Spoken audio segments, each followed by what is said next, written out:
शेवटचा श्रावणी सोमवार, 5वा श्रावणी सोमवार, सोमवती अमावस्या. शिवामूठ कशाची? शिवामूठ कशी अर्पण करावी? सातू म्हणजे नेमकं काय? सातू महादेवाला वाहताना कुठला मंत्र म्हणावा? महादेवाला नैवेद्य कशाचा दाखवावा? महादेवाला आवडणाऱ्या वस्तू त्या दिवशी कशा अर्पण कराव्या? आणि उपवास कधी सोडावा? ह्या सर्व आपल्याला या व्हिडिओमध्ये जाणून घ्यायचं आहे. त्यामुळे व्हिडिओ हा नक्कीच शेवटपर्यंत बघा. बघता बघता श्रावण महिना पण आपला संपत आलेला आहे. असं वाटलं की कालच श्रावण महिना सुरू झाला आणि कुठे आज संपत आहे का? कारण या महिन्यामध्ये सण वार वैकल्ये एवढे आहेत की आपल्याला वेळच असा कमी पडत असतो. आणि या वेळेमुळंच तर आपल्याला श्रावण महिन्यात अनेक गोष्टी, अनेक सणवार वैकल्ये आणि अनेक गोष्टीचं ज्ञान पण प्राप्त होत असतं. कारण हा जो महिना आहे तो निसर्गाला निगडीत असा महिना आहे. निसर्गानुसार चालणारा असा हा महिना आहे. निसर्गातल्या वस्तूला किंमत देणारा असा हा महिना आहे. बेल, फुले, पाने ह्या सर्व गोष्टी श्री शंभूला कशा अर्पण करायच्या निसर्गाने दिलेल्या, ह्या सर्व या महिन्याने आपल्याला कळून दिलेला आहे. असा हा पवित्र महिना. आणि बघता बघता महिना संपत आला. शेवटचा श्रावणी सोमवार आणि त्याच दिवशी श्रावण महिन्यातला शेवटचा दिवस सोमवती अमावस्या, पिठोरी अमावस्या, सर्व हा 71 वर्षानंतर एकत्र असा योग आलेला आहे. आणि या योगावर श्री महादेवाची शिवामूठ कशी अर्पण करायची, पूजा कशी अर्पण करायची, सोमवती अमावस्याला महादेवाला कुठल्या वस्तू अर्पण केल्यास आपल्याला अधिक फळ प्राप्त होत असतं, सर्व महिन्याचं फळ आपल्याला या दिवशी कसं मिळत असतं. तर आणि योगायोग या दिवशी शेवटचा श्रावण महिन्यातला शेवटचा दिवस आणि श्रावणी 5वा सोमवार, यामुळे आपल्याला आणखीनच आपण महादेवाच्या जवळ जातो. म्हणजे त्यांची पूजा आराधना आणि सेवेतून उपासनेतून आपल्याला महादेवाचा जवळ जाण्याची संधी पण प्राप्त झालेली आहे. आता हे सातू म्हणजे नेमकं काय? सातूचे पीठ हे आपल्या शरीरासाठी खूप असं पौष्टिक असतं.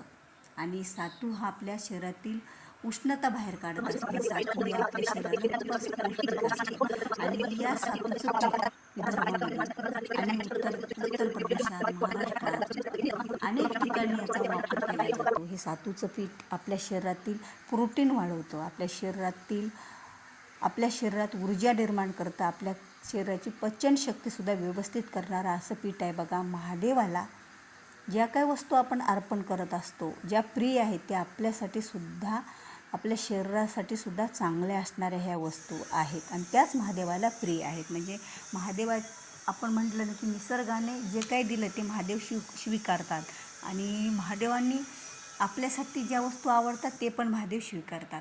आणि त्या दिवशी नक्कीच आपल्याला गणपतीची पूजा आराधना करायची आहे अगोदर, आणि नंतरच आपल्याला महादेवाच्या अभिषेकाला सुरुवात करायची. अभिषेकामध्ये पांढऱ्या वस्तू असणं खरंच आवश्यक आहे. कारण सोमवती अमावस्या आहे आणि अमावस्याच्या दिवशी पांढऱ्या वस्तूला अधिक असं महत्त्व आहे. त्यामुळे पांढऱ्या वस्तूद्वारे श्री महादेवाला दूध, दही याद्वारे महादेवाला आपल्याला अभिषेक घालायचा आहे. आणि अभिषेक घालताना आपण जर आपल्याच्यानं रुद्रपठण म्हणणं झालं तर आणखीनच ठीक, नाही तर महामृत्युंजयसुद्धा मंत्र म्हणायचा. कारण आरोग्य हे आपलं वर्षभर चांगलं राहण्यासाठी. ओम त्र्यंबकम यजामहे सुगंधिम पुष्टिवर्धनम उर्वारुक्मे बंधनान प्रत्योमोक्षीय मामृतात, असं म्हणत जर महादेवाला आपण अभिषेक घातला आणि त्या अभिषेकाचं तीर्थ आपण आपल्या घरातील सर्वांनी प्राशन केलं तर खरंच आपलं आरोग्य, म्हणजे आपल्याला आरोग्य चांगलं लाभतं. आपल्या आरोग्याच्या तक्रारी ह्या बऱ्याच महादेवाच्या अभिषेकाच्या तीर्थाने आणि महामृत्युंजय मंत्राच्या तीर्थाने दूर होत असतात. आणि महादेवाची पूजा, उपासना, सेवा असं सर्व काही करण्याचा तो दिवस सोमवती अमावस्या. त्यामुळे विशेष पांढऱ्या वस्तूला महत्त्व.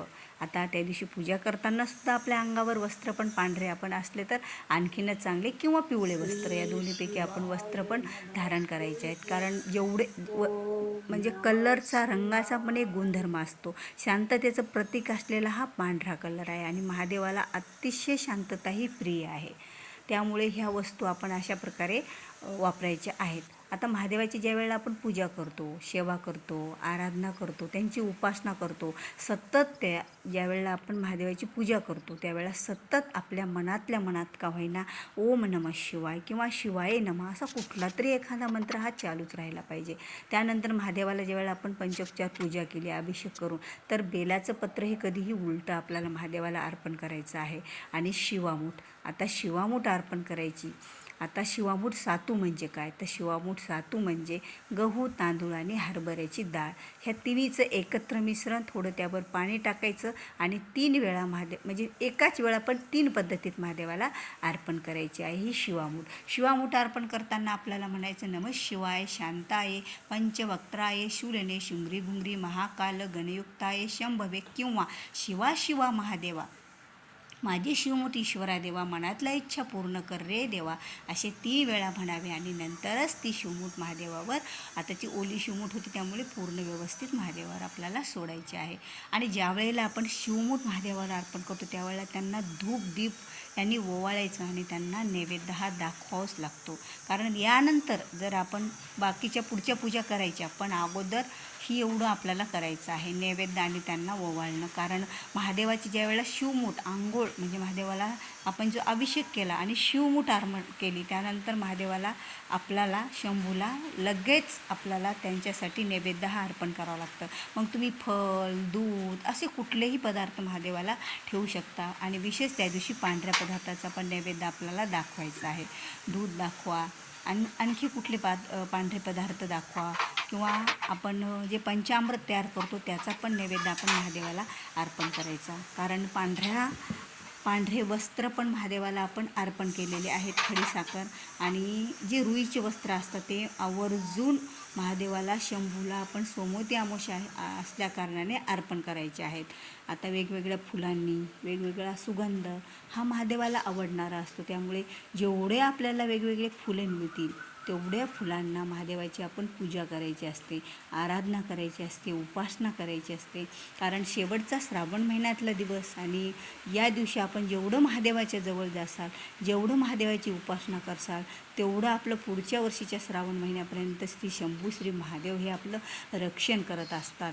आणि विशेष पांढरे फुले महादेवाला अतिशय प्रिय आहेत.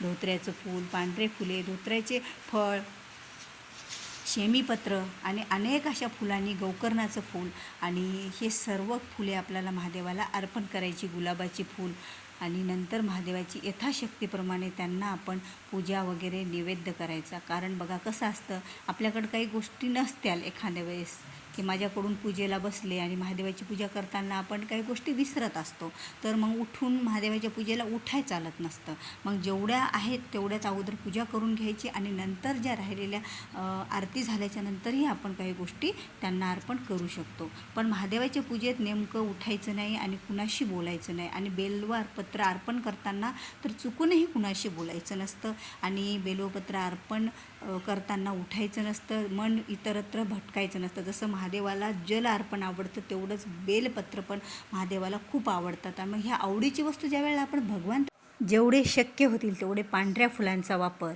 वेगवेगळ्या कलरच्या फुलांचा वापर श्री महादेवाला आपण त्या दिवशी अर्पण करायचा आहे. त्याचा सुगंध आणि ते फुले आपल्या मनातील जसं आपल्या भक्तीचा सुगंध महादेवाच्या चरणी आपण अर्पण करत आहोत ही भावना मनात ठेवायची आणि व्यवस्थित अशी आपल्याला महादेवाची पूजा करून घ्यायची. पूजा केली, आरती केली, नैवेद्य दाखवला, मन असं प्रसन्न झालं आणि महादेवाचा शेवटचा श्रावणचा सोमवार अशा प्रकारे पूजा आपल्याला करायची आहे आणि महादेवाची कृपा आशीर्वाद वर्षभरासाठी आपल्याला मिळवायचे आहे. तर व्हिडिओ आवडल्यास नक्कीच व्हिडिओला लाईक करा, शेअर करा, नवीन असाल तर सबस्क्राईब करा आणि झालेली शिवा श्री महादेवाच्या चरणी, शंभूच्या चरणी आणि श्री स्वामी समर्थ महाराजांची चरणी अर्पण करूया आणि आपला आजचा व्हिडिओ इथेच थांबूया.